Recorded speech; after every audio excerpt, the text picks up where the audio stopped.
नमस्कार दोस्तों, स्वागत है आपका सरकारी रिजल्टेंट एग्ज़ाम में। दोस्तों, जेओए 817 जो आजकल अभ्यर्थियों के बीच में बहुत ही चर्चा का विषय है, उसके बारे में पॉजिटिव वाइब्स जो है निकल कर सामने आ रही हैं। लग रहा है कि 27 तारीख तक इस पे कुछ ना कुछ अच्छा फैसला लिया जाएगा या इस केस को सॉल्व ही कर लिया जाएगा। कम से कम स्टे तो हट ही जाएगी, ऐसा लग रहा है। हम फाइनल नहीं आपको बोल रहे हैं, लेकिन ऐसा लग रहा है, ऐसी पॉजिटिव वाइब्स आ रही हैं। हमारे टीम लीडर साथी चंबा से किशोरी भाई जी ने उनका एक ऑडियो क्लिप भी यूट्यूब में वायरल हुआ था। मैंने सुना था, तो मैंने उनसे बात की थी कि सर आपका एक ऑडियो वायरल हुआ था ऐसे ऐसे, तो क्या क्या मैटर है ये। तो उन्होंने काफ़ी अच्छे तरीके से मुझे समझाया। उन्होंने इधर उधर कहीं बातचीत भी की, कहीं मतलब उनके पास फैक्ट भी हैं थोड़े बहुत, तो अच्छे तरीके से समझाया। मैंने सोचा कि जैसे इस बात को सुन के मुझे सुकून मिला है, मुझे थोड़ी सी शांति मिली है, तो और सभी मेरे जो भाई हैं JOIT वाले, उनको भी मिलनी चाहिए। तो मैंने उनसे रिक्वेस्ट की कि मुझे इस पूरे जो भी जितनी भी इसके बारे में आप जानते हैं, जितनी भी इंफॉर्मेशन इकट्ठा की है आपने, तो उसके बारे में मुझे एक ऑडियो क्लिप निकाल के दें। तो उन्होंने टाइम निकाल के मुझे एक 5-6 मिनट की ऑडियो क्लिप दी है। अब ध्यान से सुने, काफ़ी अच्छे तरीके से इसमें उन्होंने बताया है कि क्या पॉजिटिव वाइब्स हैं और क्या मतलब होने वाला है इन फ्यूचर और क्या उनको पता चला है। तो आप इस ऑडियो क्लिप को अंत तक सुने, लास्ट तक सुने, और फिर मुझे कमेंट करके बताएं कि क्या ऐसा हो सकता है। ठीक है। बाकी जितने भी कोशिश कर रहे हैं मेरे सारे टीम लीडर्स, टीएल्स, मेरे सभी भाई जो इस 817 के मुद्दे को इसमें से मतलब इसको निकालने की कोशिश कर रहे हैं, इसको जल्दी चलाने की कोशिश कर रहे हैं, मैं सबका धन्यवाद करना चाहता हूँ, जितने भी मेरे साथी हैं।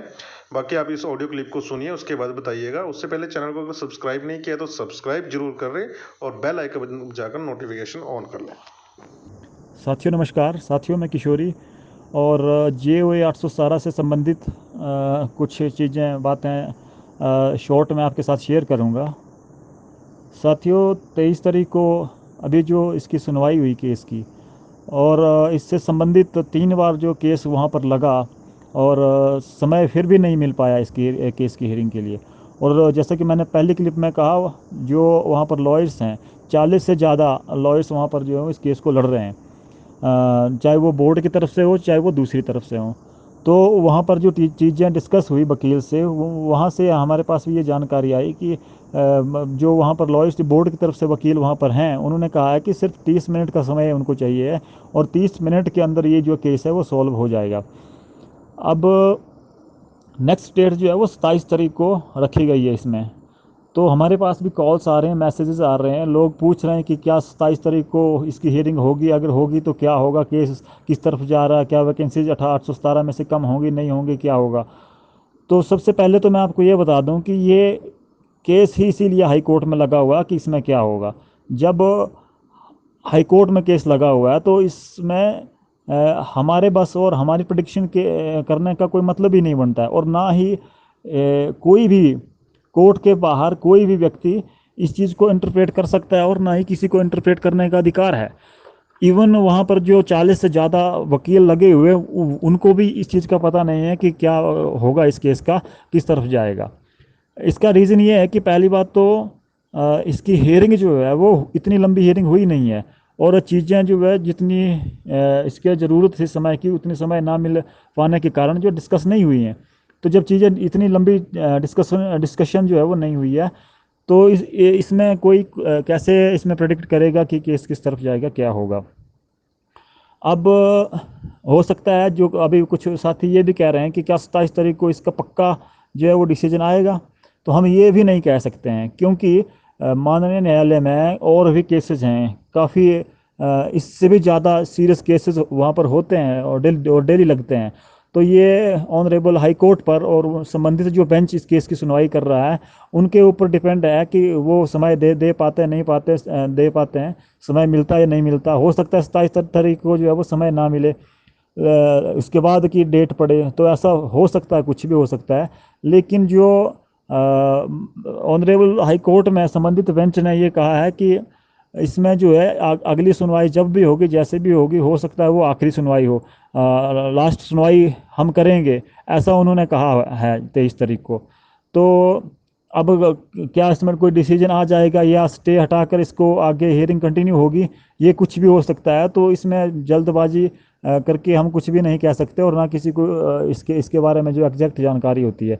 तो जो भी होगा उसी दिन होगा, और उसी दिन जो है चीज़ों का पता लगेगा। अब जो जो 817 के अभ्यर्थी हैं, उनसे भी मैं ये कहूँगा कि जो ये आप सोशल मीडिया पर यहाँ से वहाँ, वहाँ से वहाँ तमाम फेक न्यूज़ देख रहे हैं या शेयर कर रहे हैं, तो उनसे परहेज़ करें, क्योंकि जेन्युइन जो जानकारी है वही हमारे काम की चीज़ें होती हैं। अगर आप फेक न्यूज़ यहाँ से उठाकर वहाँ डाल रहे हैं, वहाँ से उठाकर वहाँ डाल रहे हैं, तो उस चीज़ का कोई मतलब नहीं है। तो अपने विवेक को थोड़ा सा जो है वो बढ़ाइए, और चीज़ों को समझ करके जो आपको जेन्युइन लगती है उसी को जो है शेयर करिए। महत्वपूर्ण ये नहीं है कि आप व्हाट्सएप टेलीग्राम यहाँ वहाँ कितने जो है वो ज्ञानी और अनुभवी बने हुए हैं। महत्वपूर्ण ये है कि हमें क्या करना चाहिए, उस चीज़ पर हमें सोच विचार करना चाहिए, और अपने अपने विचार जो है एक दूसरे के साथ साझा करना चाहिए। कि अगर 27 तारीख को कुछ ऐसा वैसा होता है, तो आपके प्लान्स क्या होंगे, वो आप चीज़ जो है डिस्कस करनी चाहिए चीज़ें।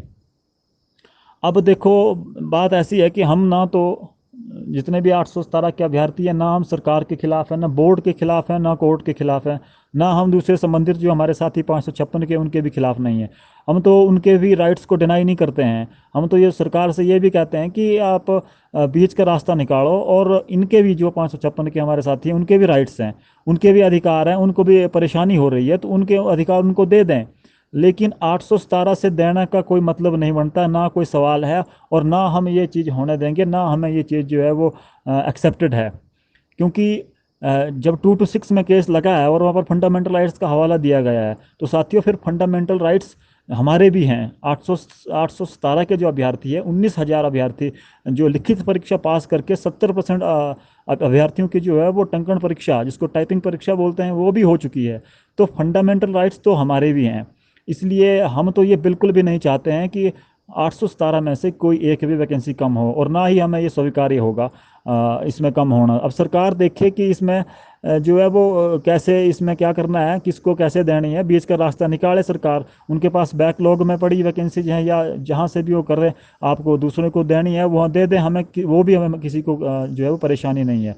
817 के जो जितने भी अभ्यर्थी हैं, जिन्होंने रात दिन मेहनत करके 1868 वैकेंसीज को देखते हुए ये जो इसके फॉर्म भरे थे, और उसके मुताबिक 1868 वैकेंसीज के मुताबिक ही जो है अपनी तैयारी की हुई थी।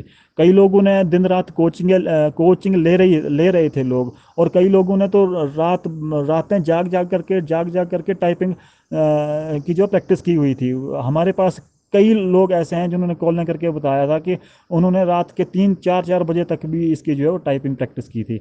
लेकिन अब इस तरह से अगर मनमानी तरीके से या किसी और की गलती से अगर 817 के अभ्यर्थियों को जो है इसमें सफ़र करना पड़ेगा, तो ये हमारी तो गलती नहीं है। अगर नए R&P रूल हैं और वैकेंसीज रीअप्रूव होकर कैबिनेट से आई हैं, और कैबिनेट ने खुद इनको इसमें ऐड किया है, तो गलती किसकी है? जे 817 के जो 19,000 अभ्यर्थी हैं उनकी गलती तो है नहीं। तो साथियों, ये सारी चीज़ें हैं, हम किसी के अगेंस्ट नहीं हैं, और हम अपने काम करेंगे, अपने हकों के लिए आवाज़ उठा रहे हैं, और आप सबको आगे आकर इसके लिए जो है आवाज़ उठानी चाहिए।